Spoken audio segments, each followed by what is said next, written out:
This changes everything.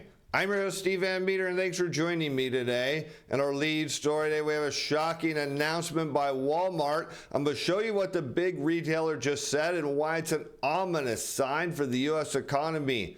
And we're also going to take a look at the health of the U.S. consumer and the labor market. And based on the most recent data, what it indicates is the U.S. economy is now a matter of months away from an all-out recession. Plus, we have a sponsor for today's show. I'd like to welcome Therma Bright to the show. You can find them on the TSXV under symbol THRM and on the OTCQB under symbol TBRIF. And their stock has been on fire recently as they're now pending approval. And this could happen any day by Medicare for one of their products, which we believe will be the catalyst to send their stock up by 25% or more. And we're also going to show you how you can buy the stock at a lower price than the executives. Stay tuned to the end of the show or check out the pinned comment or description for more information. Now let's take a look at a pulse of the markets before we talk about what's going on with Walmart, as stocks were in rally mode today as retail sales allay the growth scare, and this is exactly what the market really needed to validate its risk taking, because the stock market wants to believe that we're going to see a soft landing, that maybe it's just deferred a little bit. And the data today actually gave the market some confidence, but I'm going to show you why the experts got this completely wrong, because when we dig into the details of today's report, as you'll see soon, well, you're going to find out the state of the U.S. economy is far worse than the headline numbers suggest. As we're back to an environment where good news is good news and bad news is bad news, as investors and consumers want inflation to go lower, but not at the expense of the economy. And that's what the data is trying to indicate today, that perhaps the U.S. consumer is strong and robust and can absorb higher prices, can manage higher interest rates, and deal with the massive cost of debt that it's got. And the answer is not so quick, that maybe there's a little bit of a seasonal factor here as well, as today's stronger than expected retail sales figure, at least on the headline, wait till I show you the truth, quite some of the fears the U.S. may be slipping into recession, but the fact is we are. And don't bet against the American consumer here. There was almost nothing in the July retail sales report for the perma bears to latch onto, with a rebound in retail sales led by a recovery in vehicle sales, but encouragingly broad-based, with control group sales rising even further. And that's the narrative you're seeing to support this risk-on rush to buy stocks, because the Fed is going to true the one thing they've never done in history, and that's engineer a soft landing. Well, if you believe that, hang tight, because here you can see a soft landing is no longer hope, it's becoming a reality. And these numbers also suggest that recent market volatility wasn't really a growth scare, it was just normal summer seasonality amplified by the moves in the currency market, suggesting that that one-off potentially non-farm payroll report, which we don't believe is true, we believe it's going to get worse in the months to come, was just made worse by, of course, the yen carry trade blowing up. But the fact of the matter is, and now we're going to turn to Walmart, is the U.S. economy is in ominous shape.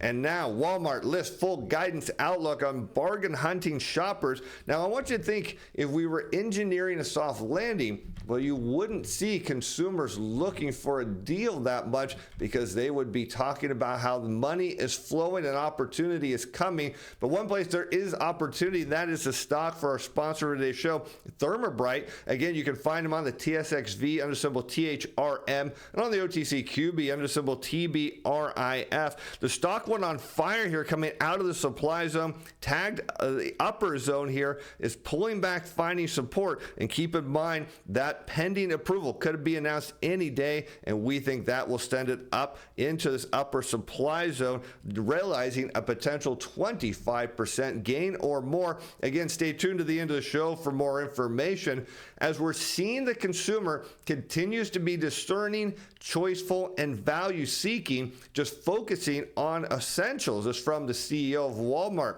We're not seeing any incremental fraying of our customers' financial health. So what they're suggesting here is that consumers are still focused on their budgets on the essential side of the economy, that they're really not spending that much on the discretionary side. And that's something that we've noted is exactly what happens when financial conditions tighten, when you see wage growth slow, when you see hours work get cut, that consumers just don't have the money to spend on the discretionary side of the economy. And when that happens, you start to see the labor market slowly unwind. And what Walmart here is doing is they're validating that. But what they're really suggesting is it hasn't gotten worse. Well, at least not yet. And for Walmart, consumer retrenchment to focus on essentials like food has bolstered its business. And when you see Walmart booming, it's never a good time. It means we're headed into a recession, as groceries, which make up roughly 60% of U.S. sales, have continued to boom, and the retailers gaining traffic, market share, and shoppers across income cohorts. So you remember the last quarter, Walmart talked about how high-end consumers were trading down to Walmart to save money. What we're seeing is that trend continues, suggesting that the economy isn't really seeing this soft landing. But what we're finding out is there's some one-off data reports, at least on the headline. But when we get underneath the covers, we find out it's not that rosy as the experts believe. And in particular, wealthier shoppers have been a meaningful driver as they search for deals too. Over the quarter, Walmart added more discounts, which rose 35% in food. Again, as we see higher income earners struggle, they're looking for a deal, they're looking to save money. And this has all started to happen right after we noted that insurance costs went up, and this was something that has hit everybody regardless of their income level, and now Walmart's booming, which isn't a good sign. But let's talk about that headline retail sales number, because the experts said it was great, but as I'm about to show you, wasn't nearly as good as you think. As U.S. retail sales beat forecasts, defying calls of weaker consumers, well, the question is, what did it do to beat forecasts? Because the value of purchases rose 1% in July, and this was staggering because this was far ahead of any expert's call. And it's just said that the health of the U.S. consumer is robust, that they can absorb higher interest rates, that all this debt they have doesn't matter, and that, of course, higher insurance costs weren't an issue as well because they came out and spent. But when you see what the government did to the data, it'll make perfect sense. As the value of retail purchases unadjusted for inflation increased 1% in July and helped by a sharp snapback in car sales, the Commerce Department said. Excluding autos and gasoline, sales were up 0.4%. Now keep in mind, auto sales last month were depressed due to, of course, a cybersecurity attack. So it was likely we were going to see those sales push forward as dealerships came back online. And sure enough, that's exactly what happened. The report showcases a consumer that's holding up despite higher borrowing costs, a cooling labor market, and an uncertain economic outlook. And that doesn't really make sense, because when consumers are facing those conditions, their spending naturally goes down. But then you get this one-off report. But again, I think it all has to do with pushing forward sales that should have happened last month but couldn't. And with pandemic savings now largely gone and wage growth cooling, many Americans are increasingly resorting to credit cards and other loans to support their purchases. And that's really a big problem, because we noted that in the beginning of the year, consumers went crazy with these 4-pay, buy now, pay later loans. They've been really driving up their credit card limits, and this is a problem. And even we know, is this sustainable? And that's the question, because we don't know, but we know historically it's not. I'll give you the evidence of this, especially as more people are falling behind on their payment. And when you fall behind on your payments, there's something interesting that happens with the consumer credit market, is they cut off your access to credit. And when that happens, of course, we know that spending goes down, and in a big way. But let's look at why retail sales this month was likely a one-off number. As we look at total compensation growth, this is shown in red as average hourly earnings multiplied by average weekly hours of production and non-supervisory employees. So when you see total compensation growth decelerate, it usually, with a lag, you see retail sales fall. And it doesn't happen exactly that way every time, but most of the time. And here you can see, going back to the 90s, you see total compensation slowing and retail retail sales came down. And it makes perfect sense because when consumers have less money to spend, well, they spend less money. And just as Walmart pointed out, everyone's spending on the essential side. They're not so much spending on the discretionary side. And that's where we're going to see job losses start to occur in the near term. We see this effect going into the dot-com bubble, again in the global financial crisis. And coming out of the financial crisis, we almost had a double-dip recession. You can see why total compensation growth slowed, retail sales came down. And look at this. You can see one of the largest decelerations in total compensation growth. But the key, though, is it actually is higher than it usually is on a historical basis, suggesting there is some spending power left. But the question is, how long can it hold up amidst higher prices? Well, historically, it says retail sales are coming down.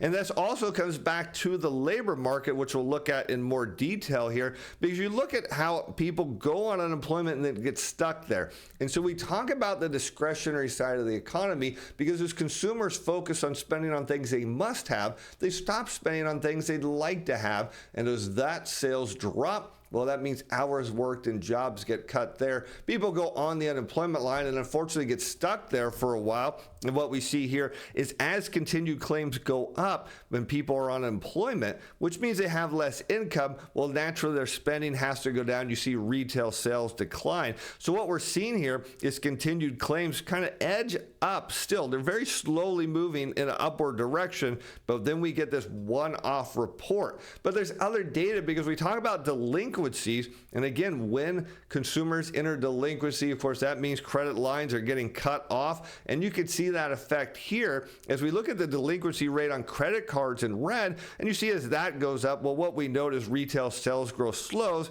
and or even actually decelerates. And sometimes, like the global financial crisis, it enters an all-out contraction. Once again, we're seeing that effect now. Even though delinquency rates remain near historical lows, we have data that suggests they're going to continue to head higher, and that means in the coming months, retail sales are going to drop, despite the fact that the experts said that they looked really good. And on a headline, they did. Look at that, retail sales month over month up 1%, excluding autos and gas up 0.4%, and the control group that feeds into GDP up 0.3%, blowing out all expectations. But the reason why, well, let's take a look at this. For the 8th month in the last year, the previous month's data was revised lower, thus making the current month beat even more impressive. And that's exactly what happens when you revise down the prior month by a large margin, and then you push forward sales that should have happened in the automobile sector last month into this month. And next thing you know, you got an outsized report. This creates this risk-on atmosphere in the market that we're seeing a soft landing. But the truth is, that's not what's happening at all. And not only are the retail figures unadjusted for inflation, well, we're going to change that and look at that in a moment. They also largely reflect purchases of goods, which comprise a relatively narrow share of the overall consumer outlays. Data due later this month will provide more details on real spending on goods and services for the month. And we're going to look forward to that because when you adjust retail sales for inflation, what it indicates is that retailers are not doing that well. You can see when inflation-adjusted retail sales get underneath that horizontal black line, well, what it suggests is a gray shaded bar indicates we're in a recession. So all things are pointing, because we look at what Walmart just said, that we are in a retail recession. You see high-end consumers trading down to Walmart. That means, of course, businesses that they used to spend money at are going to start struggling. That means their hours are going to get cut at the employee level, jobs are going to get lost, and that's going to feed right into initial claims. But that data today looked great. Of course, that also fueled everyone to go risk on with stocks. But let's look at the details here of the labor market, because the U.S. jobless claims fall for a second week to the lowest level since July, with initial applications falling 7,000 to 220,000. Historically, that is a low number, and that shows a tight labor market, one where the Fed may not cut. But what it does set up the potential of a 0.25% cut in September on the back that maybe the Fed wants to create some breathing room, but you could see the market's reaction here. Hey, retail sales were up despite the fact there was a large monthly revision. Look, initial claims were down, but what about continued claims? Let's take a further look here, because even though initial claims decreased by 7,000, economists and investors are now on the watch for signs that the labor market may be weakening faster than anticipated after the July employment report showed the jobless rate rose for the fourth month and hiring slowed. And when we look at continued unemployment claims, we saw this chart the other day in the show when we compare it to the U3 unemployment rate, we compare that to the non-farm payroll report, it suggests that the future path for the next payroll report is likely to be weak. Now, it may not be, but the trend is likely lower here, as first-time applications for unemployment benefits have trended up this year, but remain subdued near 2019 levels. But how about this chart here? Because when we look at continued unemployment claims shown in red against initial claims, what you see is where continued claims go, initial claims follow. You can see the gap between them. One goes up, the other eventually follows. And what we're seeing right now is employers have been saying they want to hold on to employees. They're trying to. They believe in the soft landing narrative. They believe what the stock market's telling them. They believe if the Fed cuts rates a little bit, that it will change everything. We know none of those things are true, but for the moment, what we're seeing is initial claims remain low, but continued claims, well, they only dropped by about 7,000 as well, and they're only sitting at 1.86 million. The issue here is there's still a relatively high number for this post-pandemic cycle, because the problem is we're not seeing people get off unemployment that are on it, and we're hearing in the news that companies are still laying off people, and this is absolutely dangerous. Because when we look at total compensation growth, now shown in blue, against continued unemployment claims, what we can see is large and extended decelerations in total compensation growth match perfectly with a rise in continued unemployment claims. And we can see this trend throughout history, that every time employers need to either cut hours or not give out as large of wage increases, well, it means they're also cutting employees. And when they do that, people get stuck on unemployment, as we can see over and over. And you'll note here we have this long trend down of total compensation and is looking to head even lower, which means unlikely that we're going to see continued unemployment claims go down. The likely path is that if they don't at least stay at current levels, they're likely to head higher, and that's going to signal the worst case scenario for the U.S. economy, which is exactly what Walmart's suggesting. People are still trading down. If they weren't doing that anymore, and Walmart said, hey, we're losing our high-end shoppers, that would give us the indication that the soft landing is real, but it's not. The moderation in the job market alongside recent improvement in inflation reinforces the case for a Federal Reserve to lower interest rates next month during a September policy meeting. The July Consumer Price Index report on Wednesday showed that underlying U.S. inflation eased for a fourth month on an annualized basis, but not quite at the pace everyone wanted, and it's not likely to. I really don't think we're going to see inflation go down substantially. I think it's going to trend lower, but not at the rapid pace the market needs it to validate the Fed cutting rates, at least from an inflation perspective. But I do believe the Fed's concerned about the labor market, and here we can see the Fed's movement says that rate cuts are nearing as risks come into balance, and this is a problem because the Fed is starting to realize that the labor market is not going to hold up. And from my perspective, he says the risks to both sides of the mandate seem more balanced. Accordingly, the time may be nearing when adjustment to moderately restrictive policy may be appropriate as we approach future meetings. And what he's suggesting here is they realize the policy is too tight. They're afraid it's going to blow out the labor market and send many Americans to the unemployment line. But based on what we saw from Walmart, based on what we're seeing now from the revisions in retail sales, and based on the fact that continued unemployment claims are not heading down, well, what it suggests is the U.S. economy is headed into an all-out recession. But one company we think can benefit is the sponsor for today's show, Therma Bright. You can find them on the TSXV under symbol THRM and on the OTCQB under symbol TBRIF. And I want you to keep in mind the pending approval from Medicare could come at any point, and we think this is going to be a huge catalyst for their stock. Let's take a look at Therma Bright because they're transforming innovation into wellness. And here you can see in their latest press release, with a recent capital raise, the company has advanced funds to expand its investment in Staten as part of the Safe Investment Plan. Staten is developing a novel solution using inhaled statins for the treatment and management of patients with chronic lung conditions such as asthma and chronic obstructive pulmonary disease, or COPD. And Staten's development of its novel statin inhaler solution has shown great results in the lab, as it's now initiating the preclinical studies necessary to get to phase 1 human trials. Both companies are pleased about the prospect of successful trials in this innovative inhalant solution. As noted in earlier press releases, Biospace News reported that global asthma treatment market size is anticipated to reach $30 billion by the year 2030. And we're pleased to expand our investment in Staten's treatment and management solutions for patients suffering from chronic lung conditions, and look forward to receiving updates as our partner progresses into its trial phase. Is from the CEO, Rob Fia. The asthma treatment marketplace alone is expected to reach $30.1 billion by 2030, which shows us a great opportunity for this space. We expect Staten to deliver the company and shareholders great returns with its innovative, disruptive solution for patients suffering from asthma and COPD.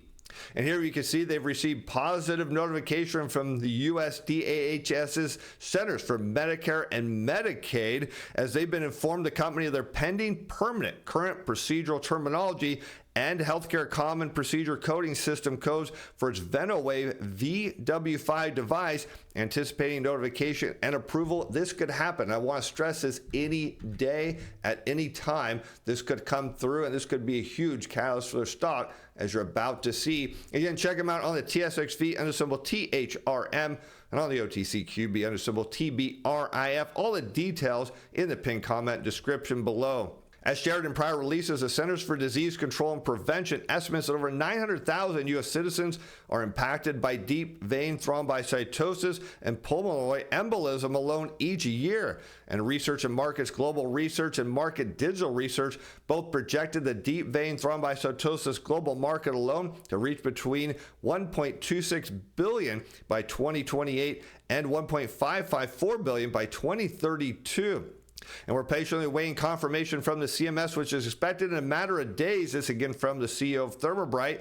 And we plan to make the announcement and all the details around the permanent codes immediately upon receipt of this formal approval. And they recently provided a Q2 2024 market update on their business. And this is very interesting because it sets up the opportunity for you to purchase their stock below levels that executives can. Check this out, as they had a 1 million Canadian private placement capital raise as announced on June 10th and June 21st. Therma Bright closed the first and second tranches of a 1 million Canadian private placement capital fundraising effort. And this proceeds from the offering will be used for investment in the digital cough analyzer and in Staten, as well as to cover outstanding company debts and costs associated with investor relations and general working capital. But here's the key part, because the company announced in March it was conducting a strategic review which aimed at evaluating, exploring a broad range of initiatives and alternatives to maximize shareholder value,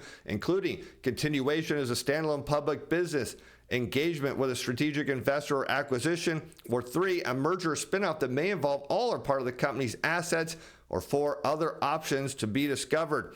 And Therma also announced, pursuant to the company's 10% rolling stock option plan and in compliance with the policies of TSXV, it has granted incentive stock options to certain directors, officers, and consultants of the company to purchase up to an aggregate of 5.6 million common shares of the company, with the options exercisable for the period of 3 years at a price of 5 cents a share. And at the time of recording, the stock was trading at 4 cents. And notably, what I want you to understand is this is all the power the executives need to drive the stock up and put money in your pocket. Let's go back to that chart we showed at the beginning of the show. We can see the stock traded down into this lower supply zone and found support right at 1 cent a share. And then it took off like a rocket, jumping up into this 4 to to 5 cent range, where it's found a little bit of selling pressure in the supply zone, but we believe that when that pending approval comes through, it could send the stock up into the next zone between 7 and 8 cents. You're looking at an over 25% potential return.